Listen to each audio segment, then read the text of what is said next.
Evening, folks. Brian here, Geomagnetic Earthwatch, Saturday, May 24th, 2025.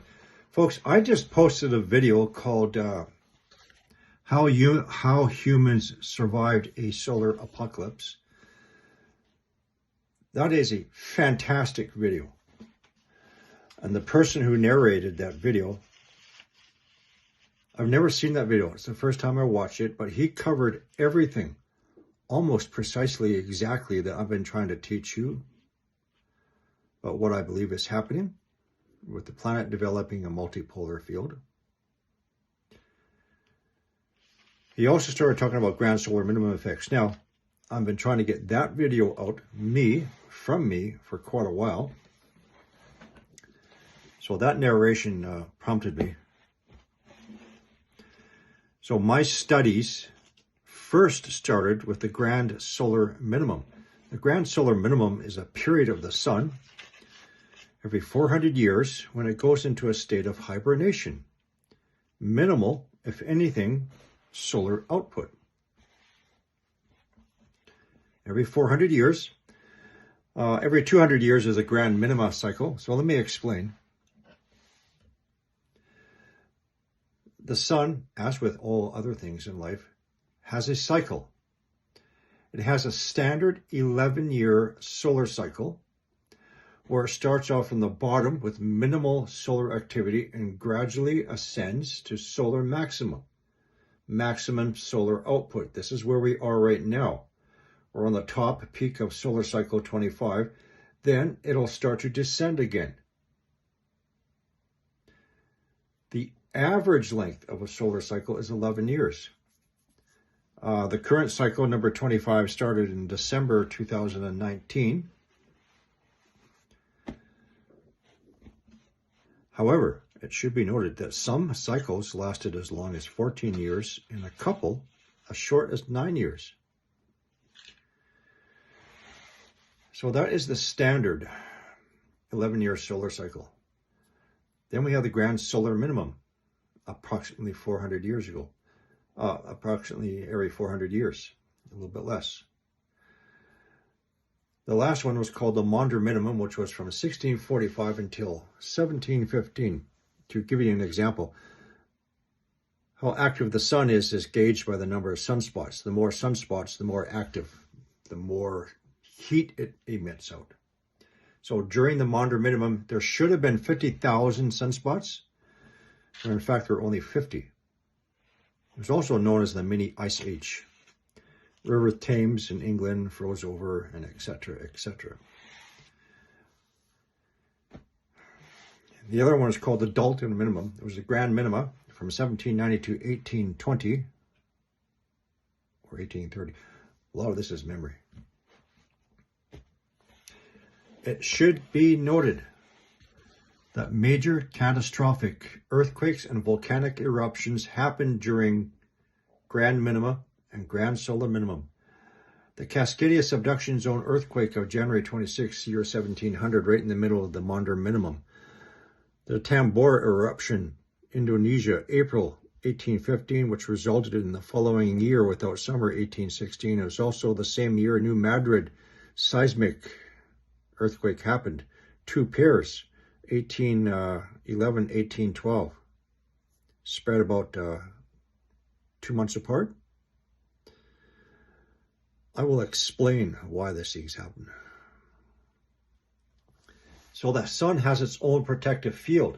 It's called the heliosphere. It expands out and it protects all us planets from the harmful galactic cosmic rays, the radiation from outside our solar system, from supernova and etc. It protects us until grand solar minimum and to a degree at the end of the standard 11-year solar cycle. That heliosphere will shrink back into the sun, leaving us planets more exposed to the 10 times more harmful galactic cosmic rays than from the sun. So during solar minimum and grand solar minima and grand solar minimums, we receive more of the highly energetic particles from outside the solar system, which results in earthquakes and volcanic eruptions and changes in weather events. Atmospheric nucleation. I'm going to give you another example. If you were to ask for a list of the catastrophic flooding events in Indonesia, and you write those years down, every single one happens during the 11-year solar minimum. Every one. Because of the influx of cosmic ray penetration, cloud nucleation, more water, more rain. So this is mostly memory, folks. So what are the signs going into a grand solar minimum aside from the cycle? So I've shown you the 11-year solar cycle minimum climbs up the solar maximum, 4.5, 5 years, then starts to descent. 3 consecutive solar cycles, each one decreasing here, here, here. 3 consecutive solar cycles, each one decreasing in strength, indicates after the 3rd one, we are about to go into a grand solar minimum. This is supposed to be at the end of this current solar cycle 25. Keep in mind, the average is 11 years. So 2019, the end of 2019, so that would have put it at 2030, with a possibility it could still be earlier, 2028. So we gradually ascend, solar maximum, we can all of a sudden drop off like a rock. Here's the problem, folks. We're in the midst of a geomagnetic reversal. No, correction. We're in the midst of a geomagnetic excursion, which results in the weakening of our protective magnetic field. At the same time, we might be going into a grand solar minimum, could be as soon as 3 years. However, this current solar cycle number 25 is exceeding the number of expected sunspots. It is becoming more active. Why? Because its evil twin sister, Sal, the binary star system, is on final approach. That's what's been perturbing the backside of the sun, causing it to be more active. So,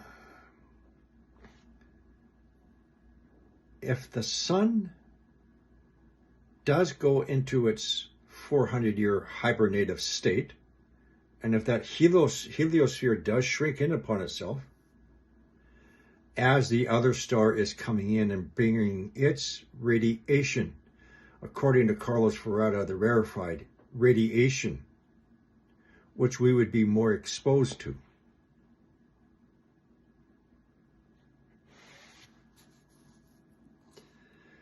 This timeline it does add up to the approach of Apophis they've been talking about, approximately, and anything else that's on its way. So grand solar minimums, GSM, grand solar minima, and your standard 11-year solar cycle.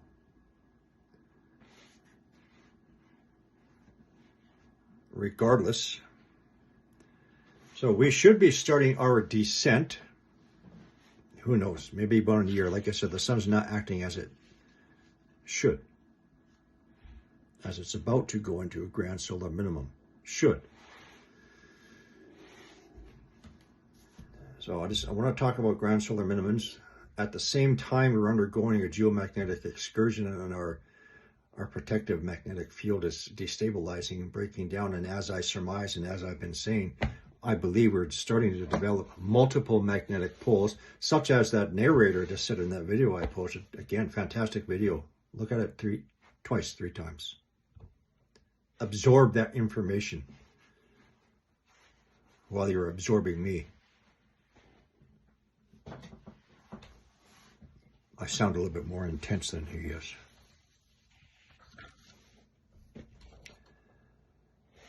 So like I said, the talk of GSM has been on my list of things to do to get out to you for quite a while. I'm finally getting that one off my list.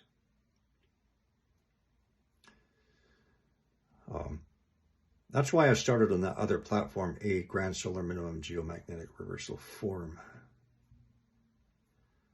There's a few people who are providing some good information on that platform. I was there. I left several years ago.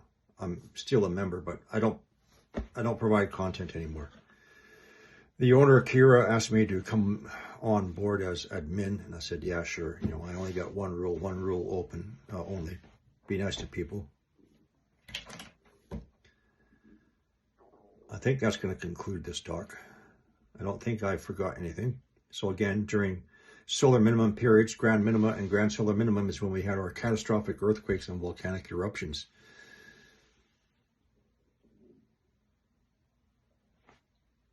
But now something different is happening. Earth's outer core is responding to an outside magnetic influence. It's heating it up, such as I've been giving you a great many indications so far. Lots of all these heat detections globally. Now we're having earthquakes in those same areas. The one in Chad.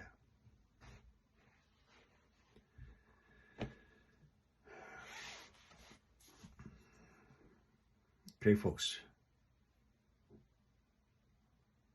That's it for now. As you were.